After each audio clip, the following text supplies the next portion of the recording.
जिसे 2000 किराया उधर वहाँ से 2800 हो गया, 2800 है तो 3500 हो गया। हर बंदा परेशान है, रोटी खाने के लिए तंग है कि वहाँ से किराया बंदा ईद क्या करेंगे। गरीब बंदा है, बड़ी मुश्किल से उसका घर का निज़ाम चल रहा है। अब देखिए ना, अभी यहाँ से मुल्तान का पहले 300 रुपये 350 रुपये गया, अभी 400 रुपये। मजबूरी है, ट्रांसपोर्ट ने बढ़ाया है, लेकिन अब जब देखो ना गरीब आदमी जाना है वो नहीं जा सकते। तो खरीद के लिए बहुत परेशानी है, तब अब नहीं है, हालात सही है। जब सही है तो महंगाई हुई है, बहुत हालात। हुकूमत हमें नचोड़ रही है, पता नहीं क्या हमने जुल्म कर दिया इस हुकूमत को क्या कर। हमारे लिए तो बहुत सर्वाइव करना मुश्किल हो गया सर जी। आम बंदे के लिए तो बहुत मुश्किल है। जो 1000 रुपये जा रही है, अब उसका 400 रुपये किराया है, वो 600 रुपये बचा है, उसके अलावा भी अपना खर्चा है। कुछ भी मुश्किल हो गया अभी इस दौर में जीना तो बहुत मुश्किल है।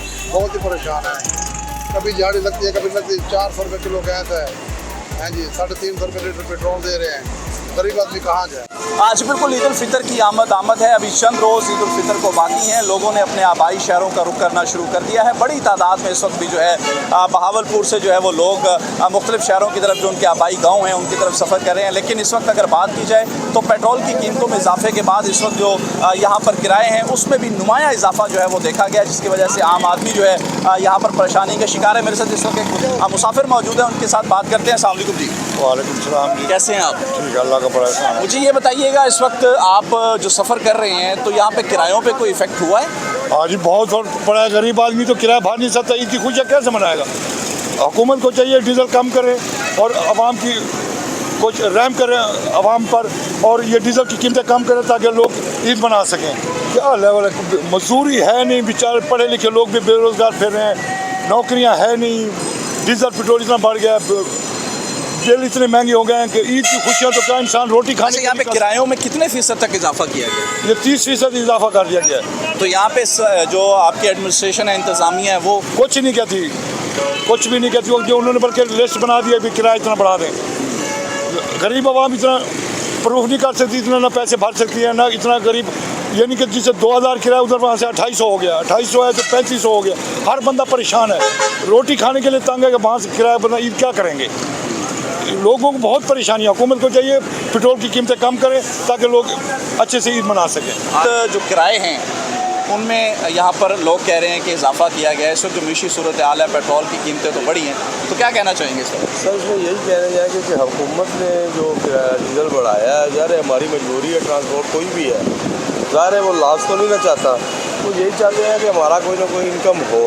कोई भी कारोबार है कि आप कोई भी इवन कोई भी काम ले लें, उसमें यही होता है, कोशिश यही होती है कि हमें इनकम हो। तो अभी इतने डीजल इतने हैं, अभी पैसेंजर के साथ हम वैसे तो करते नहीं हैं। अब जो गवर्नमेंट आरटी सेक्रेटरी ने यहाँ पे जो किराया नामा बनाया है, तो हम उसके हिसाब से किराया ले रहे हैं और अल्हम्दुलिल्लाह कभी किसी की कोई कंप्लेन नहीं आई।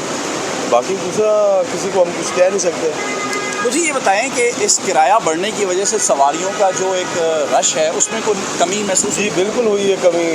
ज़ाहिर है एक बंदा अफोर्ड नहीं कर सकता, एक गरीब बंदा है, बड़ी मुश्किल से उसका घर का निज़ाम चल रहा है। अब देखिए ना, अभी यहाँ से मुल्तान का पहले 300 रुपये 350 रुपये गया, अभी 400 रुपये। मजबूरी है, ट्रांसपोर्ट ने बढ़ाया है, लेकिन अब जब देखो ना गरीब आदमी जाना है वो नहीं जा सकते। तो इसमें गवर्नमेंट को चाहिए कि थोड़ा सा रिलीफ दें, ट्रांसपोर्टरों का भी ख्याल करें, पैसेंजर का भी, आवाम का भी ख्याल करें। जो 55 रुपये फी लीटर बढ़ाया गया था उस पर क्या कहें? उसमें यही कहते हैं कि हुकूमत का इसने बहुत बड़ा बम जो है ना वो आवाम पे गिराया है। आवाम जो है ना गरीब है, अभी क्या कह सकते हैं आवाम। कोई किसी डेली बिजनेस वाला बंदा वो कहाँ से अफोर्ड करे। अभी एक पेट्रोल है, तो अभी मोटरसाइकिल पे कहीं आना जाना, बच्चों को लेके जाना, तो फिर वो तो नहीं ले जाते सकते। इसके लिए ये तो सारा मसला ये सारा डिपेंड करता है कि खर्चात पे। अभी मैं भी डेली बिजनेस वाला बंदा हूँ तो मैं तो अफोर्ड नहीं कर सकूँगा। तो मैं तो यही कहूँगा कि हुकूमत ने अच्छा काम नहीं किया। वालेकुम जी। वालेकुम सलाम सर। कैसे हैं आप? अल्हम्दुलिल्लाह की रहमत सर। रिक्शा चलाते हैं? जी सर। मुझे ये बताएं कि ईद की खुशियाँ इस दफ़ा किस तरह मना रहे हैं? तो खरीद के लिए बहुत परेशानी है, तब अब नहीं है, हालात सही है। जब सही है तो महंगाई हुई है, बहुत हालात खराब। रिक्शा चलाते हैं, कोई बचत नहीं है इसमें? नहीं सर नहीं, सारा दिन बंदे पे 1000 1200 400 500 रेंट भरना पड़ जाता है हमें। नहीं है ऐसे हालात सर।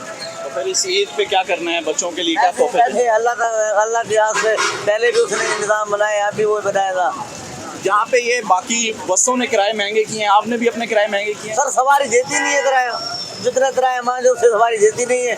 जिससे हम 40 10 रुपये बढ़ाए वो परेशान होते हैं, वो भी तो परेशान है ना बंदे। ये बताएं, ईद का मौका है, अपने आबाई शहर जा रहे हैं, किस तरह महसूस कर रहे हैं? भाई जान बहुत परेशानी बन रही है, यहाँ पे किराया तेल महंगा हो गया है, किराया महंगा हो चुका है। हुकूमत हमें नचोड़ रही है, पता नहीं क्या हमने जुल्म कर दिया है, इस हुकूमत को भी ध्यान कर। हमारे लिए तो बहुत सर्वाइव करना मुश्किल हो। ईद करने जा रहे हैं घर? जी जी। पहले तो ये बताएं, इस ईद के मौके पे जब घर जाता है बंदा, छुट्टी होती है, किस तरह का महसूस हो रहा है इस वक्त आपको फैमिली के साथ ईद मनाने के लिए जाते हुए? अच्छा फील होता है, सबकी ख्वाहिश होती है कि फैमिली के साथ ईद मनाई जाए, इसलिए बस घर जा रहे हैं। अच्छा मुझे ये बताएं, जहाँ पर ईद मनाने के लिए आप इतने इंतजास्टिक हैं, वहीं पर जो मईशी सूरत हाल है, यहाँ पर पेट्रोल की कीमतों में इजाफा, तो कोई किरायों में भी इजाफा आपको नज़र आया है? नहीं, फिर हमें फर्स्ट टाइम जा रहे हैं किराए के बाद, मतलब पेट्रोल बढ़ने के बाद, फिर जाएगा तो पता चलेगा। वालेकुम जी। वालेकुम अस्सलाम सर। आप कहाँ जा रहे हैं? सर मैं करोड़ मका। मुझे ये बताएं, यहाँ पे जो किराए हैं उसमें कोई कमी की गई है या उसमें इजाफा देखने को आ रहा है? नहीं, डीजल और पेट्रोल बढ़ा तो जाहिर बात किराए भी बढ़ चुके हैं, तो कम तो हो ही नहीं सकता, बढ़े ही है किराए। मुश्किल हो गया सर जी, आम बंदे के लिए तो बहुत मुश्किल है। जो 1000 रुपये जा रही है, अब उसका 400 रुपये किलो का किराया है, वो 600 रुपये बचा है, उसके अलावा भी अपना खर्चा है, कुछ भी मुश्किल हो गया। अभी इस दौर में जीना तो बहुत मुश्किल हो गया गरीब आप इंसान के लिए। आप करते क्या हैं? मैं सर मजदूरी करता हूँ। कराची जा रहे हैं, अपने बीवी हैं, बच्चे हैं, माशाल्लाह बहन भाई हैं, सबके साथ ईद की खुशियाँ मनाने में बहुत मज़ा आता है और सारी थकन उतर जाती है जब इस्लामाबाद से कराची पहुँचते हैं। हालांकि तकरीबन 26, 27, 28 घंटे का रास्ता होता है, लेकिन ये है कि अपनों से ईद मिलने की खुशी में ये सारी थकन ख़त्म हो जाती है। और अल्हम्दुलिल्लाह ज़ाहिर है जब जाते हैं तो सब इंतज़ार कर रहे होते हैं, मोहब्बत और खुशियाँ लेके बैठे हुए होते हैं कि आपस में मिलेंगे। बाकी कुछ रमज़ान के रोज़े रह गए, इंशाल्लाह मैं अपने घर में वहाँ पे मनाऊँगा बच्चों के साथ, वाइफ के साथ, अल्हम्दुलिल्लाह। और बहुत अच्छा लगता है। ज़ाहिर है ये हमारी ईद की खुशी है। रमज़ानुल मुबारक का बाबरकत महीना है और रहमत व बरकतों वाला महीना है।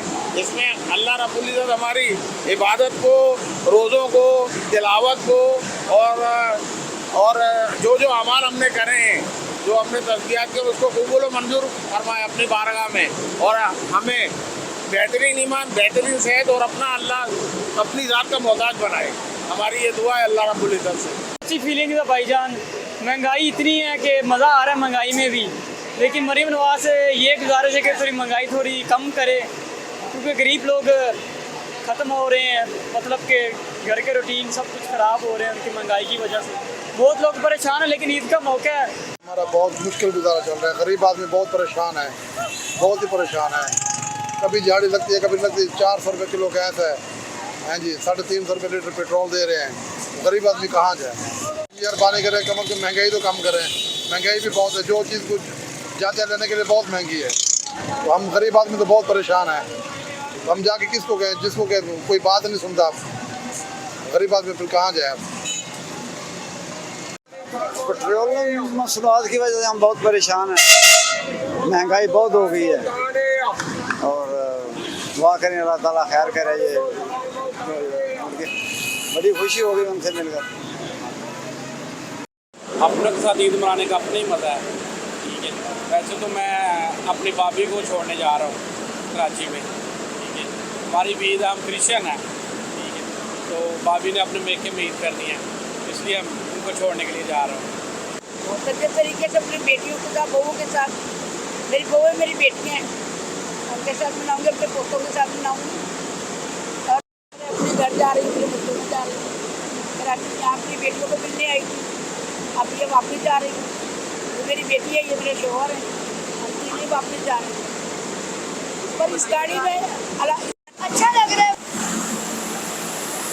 मैं चाहूँगा कि हम सारे पाकिस्तानी हैं, यहाँ ना सिंधी है, न बलोची है, न पठान है, सारे भाई हैं, आपस में मिलजुल के मिले तो अच्छी बात है। एक ही पाकिस्तान हमारा मुल्क, न हम इसमें मतलब तो न जुदा रह सकते। सारे चारों सूबे इकट्ठे हैं आपस में, तो मिलजुल कर रहेंगे तो ये तो और अच्छी बात है। और मैं सभी को यही चाहूँगा कि बिरादर तोड़ना, सारे भाइयों की तरह रहें। अब ये ऐसा वक्त है सभी को प्यार मोहब्बत के साथ रहना पड़ेगा। मुझे बहुत अच्छी फीलिंग आ रही है, क्योंकि ईद हमारा एक इस्लामी फेस्टिवल है। ये अल्लाह ताला की तरफ से एक तोहफ़ा होता है रोज़ेदारों के लिए। जब हम 30 रोज़े मुकम्मल करते हैं तो अल्लाह ताला हमें तोहफ़ा देते हैं, जिसके ऊपर हम सबसे पहले ईद की नमाज़ पढ़ते हैं और उससे पहले तैयार होकर नहा धो के ईद की नमाज़ पढ़ते हैं। नमाज अदा करने के बाद सबसे ईद मिलते हैं और छोटे बच्चों को ईदी मिलती है। फिर हम उकाड़ा जा रहे हैं, मैं अपनी बहन के पास जा रहा हूँ, मुझे इतना अच्छा लग रहा है कि हम लोगों ने रमज़ान के बाद हमें अल्लाह ताला ने गिफ्ट दी है कि ईद दी है, इतनी अच्छी ईद दी है, तो हम लोग इसको अच्छी तरह बनाना चाहिए। जो हॉस्पिटल में उनको सही जाके ईद मिलनी चाहिए। और अभी मुझे रात को नींद ही नहीं आ रही थी, मैं अपनी बहन के घर जा रही